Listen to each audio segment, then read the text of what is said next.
Well, good day and welcome to you. It is August the 18th, 2021, and I hope wherever you are, you're having a fantastic day. If you are new to this channel, I want to welcome you and introduce myself. My name is Gary Willing, and here we talk about the emergence of Maitreya and the Masters of Wisdom. We talk about why are they coming back now, why is it important that the teacher and these masters coming back at this particular time, and, of course, what does it mean for you and everyone else that they're doing this. Now, before I get into everything, I want to, as always, invite whoever has a question about what we talk about to post your question in the comment section. Of course, you can comment on what I talk about. People know they already know they can do that. But if your comments relate to what we talk about and I think can add to the discussion, then we can discuss it. If not, I'll just more than likely just leave it up. But anyway, you can always email me at searchforsigns@mail.com as well.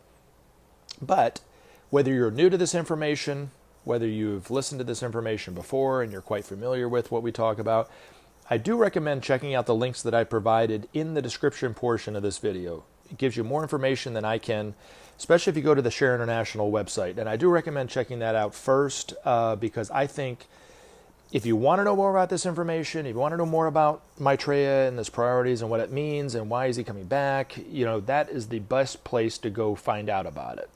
You can also see images of miracles that have been going on for decades, and then you can make up your own mind whether what I said is true about them. Are they happening to every religious group? And maybe, as a hypothesis, maybe it's proving that we are one. And it's also proving that there's hope, because people are experiencing them, are being left with a greater sense of hope. You can also read articles and letters to the editor throughout the years on Share International, where people have written into the magazine about their own personal experiences with Maitreya. You can read some of those. So you can even see videos that Benjamin Creme did when he was alive. He was the originator of this information. He, of course, put on lectures every year. You can see some of his lectures that were recorded. You can hear some of his radio interviews and so forth. And then you can kind of have a better sense of this information than you could from just hearing about it from me. And then you can kind of make up your own mind whether it's true or not. And then, of course, you can read about the priorities of the teacher, and especially if you want to know more about the ideas coming from these masters, you can even read articles that his master published in Share International on a monthly basis. I read them from time to time, but it's always better for you to read it in yourself, and you can read it for free on the Share International website. And then I have other links too that provide different information about what we talk about, anything from the Marshall Plan to the George Adamski Society and so forth, different things like that might help you get started with it. So hopefully you'll take the time to do it. And then you can kind of see if there's any truth to this information or not for yourself. Okay, so I want to read this article, The Blasphemy of War, that was written by Benjamin Creme's master back in July of 2009. But before I do, if you don't mind, I want to kind of give a little introduction, a little op-ed about what's going on and why I'm reading this article. Okay, because the people who listen to this channel, I have several different ones. I have some that are kind of interested in this information on whatever level they find it. Others who are perhaps more New Agey-ish, for lack of a better word, and have more of an kind of a aspirant kind of mystical view of this information. And then I have those people who are hell-bent against it. And then I'm sure I have people who aren't quite sure either way, right? Which is a whole mixed bag, right? Now, I talk about these things because this information does not relate to religion, and it does not. I'm not putting it up in any kind of mystical way. There are people who claim to have experienced, let me go back. They claim to have messages coming from these masters, and when I listen to it, and you might see the same thing, it's kind of off into the air, kind of mystical kind of thing, when really the information coming from these masters is about the everyday, moment to moment, what we're dealing with here on the ground. And right now, the most important thing that these masters are saying that we need to do is we need to work toward bringing about long-lasting peace and put war behind us forever. That is the most important thing. It transcends religion, it transcends all beliefs, all sorts of mysticisms, and it really gets to the heart of what we need to do as a people. Now, it's important for a couple reasons, okay? Peace is important because of what I'm about to read. He talks about it, but also which is the military side of it, and we need to put that aside forever because it's of what it does and the suffering that it's causing humanity and the potential danger in the future if we don't put war aside forever and behind us forever. But for those of us who are very interested in the environment, where peace fits into this and why it's so important to bring about peace is because nations have to trust one another and have more of a goodwill relationship with one another in order to tackle problems like the environment. There's no other way. That's why Maitreya says, without sharing, there could be no justice. Without justice, there could be no peace.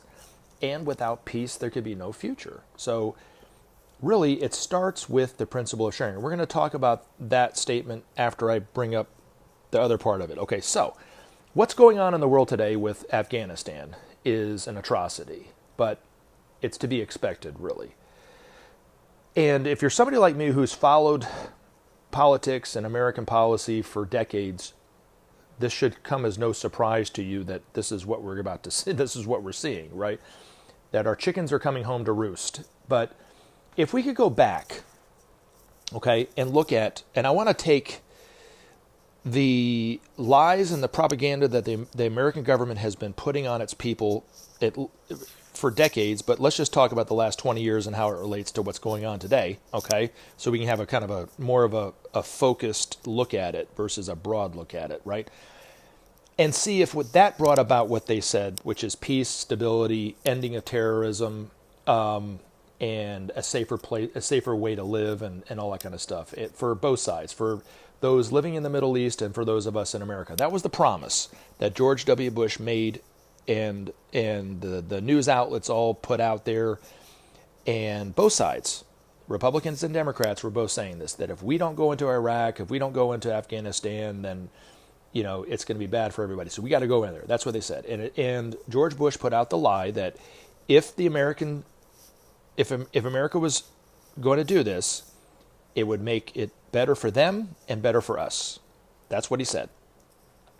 Now, I think they had already made up their mind to go in, but they needed public opinion somewhat on their side. So that's why they kept putting that out there all the time. Now, did it bring about did it end terrorism? Did it make that area of the world more peaceful, secure, with more democracy, and those kind of things? Did it do exactly what George W. Bush said by us going in and attacking those countries, trying to instill our own governments into those countries? Did it do that or not? Okay. Now, I do think the major problem of the people today living in the United States, and I live in the United States, so these are my people, these are my peeps that I'm talking about. We lack common sense.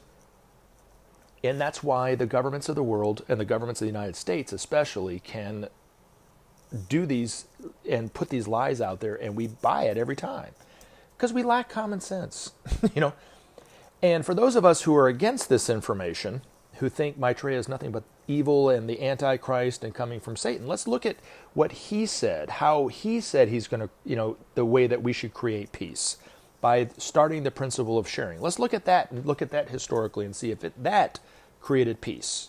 Okay? So, I know a lot of Christians are right-wing thinking conservative Republicans. I'm sure there are some that are not, but I'm talking to those people who love to put out there on this channel that he's the Antichrist, that he's evil, that he's this. I would be willing to bet you that the people who do that have voted Republican at least once. And we're probably very much supportive of us going into Iraq and into Afghanistan. Maybe it's my prejudice, but I would be shocked if that wasn't the case. So, did what this so-called Christian president, George W. Bush, what he promised to do, did it bring about peace? Well, we're seeing the end results of it. And if you're a Christian and you read the Bible, you don't have to go very far to see why it didn't. Jesus said it himself, what you sow, so shall you reap. Couldn't be simpler, but yet totally forgotten and totally missed, and certainly not practiced by our world leaders today, let alone the general public. Okay, now, looking at what Maitreya says, without sharing there could be no justice, without justice there could be no peace. A lot of people think that he's the Antichrist, think he's evil, thinks he's this. But let's look at what he said, and let's see if what he's saying, there's any truth to what he's saying, that sharing will bring about justice and bring about peace. Well, historically, you don't have to go back very far either. You only have to go back 75 years or so.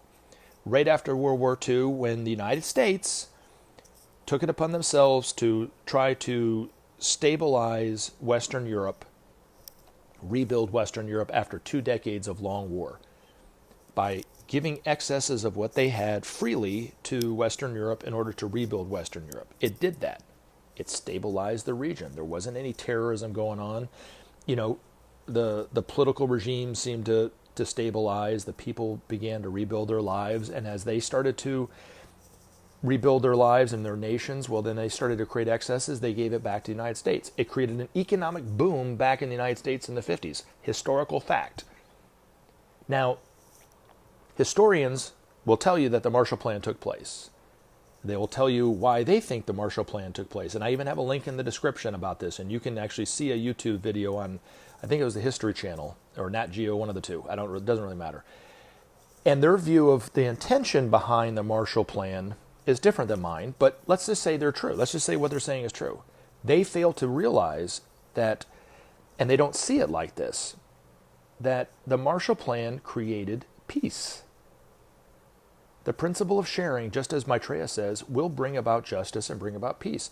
It created goodwill amongst the nations that participated in it. The United States, France, England, Germany, Italy, Spain.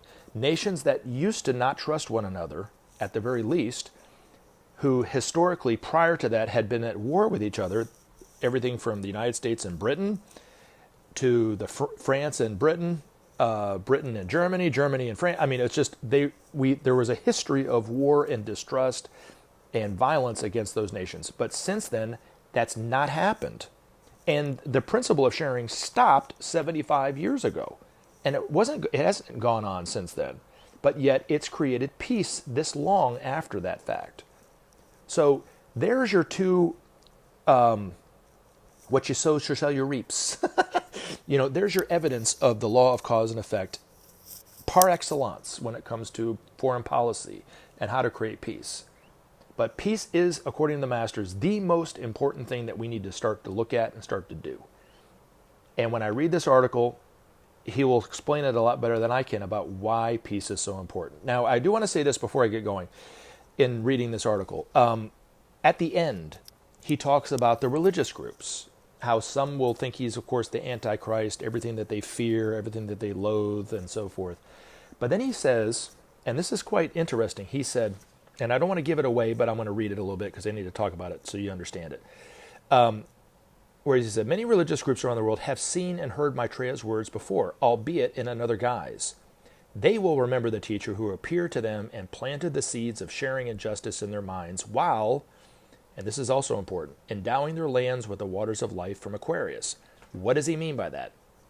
Well, the first and most well-known instance of this was actually recorded in Nairobi, Kenya, when Maitreya appeared before Maria Katz's fundamentalist Christian group in front of about 5,000 people in Nairobi, Kenya. He spoke perfect Swahili for, I think, 15, 20 minutes, and then disappeared the same way that he appeared.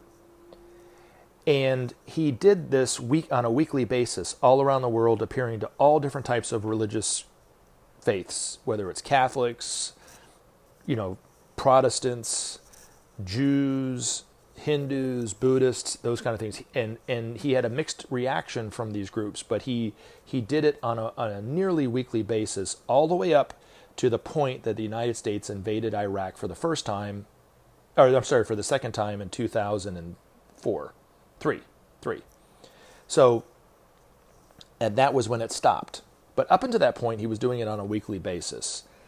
Now, I interviewed a woman named Betsy Whitfield a couple times, and she's from Dallas. And she actually was contacted by someone in her area who was a part, apparently, of one of these religious groups in Dallas when Maitreya made his appearance to them, and told her that she was not going to be speaking out about it, but she wanted her to know that what she was saying, what the information that Share International was putting out about Maitreya appearing before these religious groups was actually true. But he's saying in this article that when Maitreya is out known for who he is, some of these religious groups, if not the majority of them, will start to speak out and start to tell the world that they actually had experiences like this. Now, there's 3 known waters that he talks about, the waters of life. He's talking about the healing waters that Maitreya charged with the energies of Aquarius. One is in Tlacote, Mexico. One is in Norno, Germany. The other one's in India. Those are the 3 that are known right now. Eventually, according to Benjamin Creme's master, there'll be almost 800 of these all around the world. There's already probably several hundred already there. They're just not going to be discovered until after Maitreya is out known for who he is. So that's what he was talking about this. One of the many miracles, 2 of the many miracle signs. One was Maitreya appearing before these religious groups as they were awaited teacher, and the other one, and speaking to them and disappearing in the same way that he appeared. And then the other one, of course, is the healing waters. And if you're somebody who's interested in these healing waters, I don't make any money from it. I'm not trying to plug it, but just so you know, there's a link in the description where you can go to Ainsworths Pharmacy if you feel like you want to try it. I've found it to be tremendously beneficial to my health, and you can get the water in tablet form. So anyway, I don't make any money off of it. I'm not trying to sell it. I'm just letting you know that there's a link in the description for that. So without further ado, let me read this article, because he's saying basically the same thing I'm saying, but a lot better than I can say it, about what we're seeing now and how this will never, ever, ever bring about peace in the way that the United States is saying to and lying to its people about it. Twice last century, the world was convulsed by total war, 2 terrible phases of one war which cost humanity many millions of lives. Each was meant to be the war to end war, but still there are those who plot and plan for yet another trial of strength, with weapons of even greater destructiveness. How long, we must ask, will it take man to realize that war solves nothing, proves nothing, and adds only pain and loss to the peoples of earth? A major reason for the Master's return to the everyday world is precisely to remind men of this, to so influence their thinking that they turn away from war forever. So many nations today possess the nuclear bomb, the most destructive weapon ever conceived and built, that a future major war would be the ultimate horror, the complete destruction of life on planet Earth. For many millions of years, Earth would be a dead planet, a toxic waste. Men themselves would have to incarnate on some dark, far-off world and begin again the long, long journey into the light.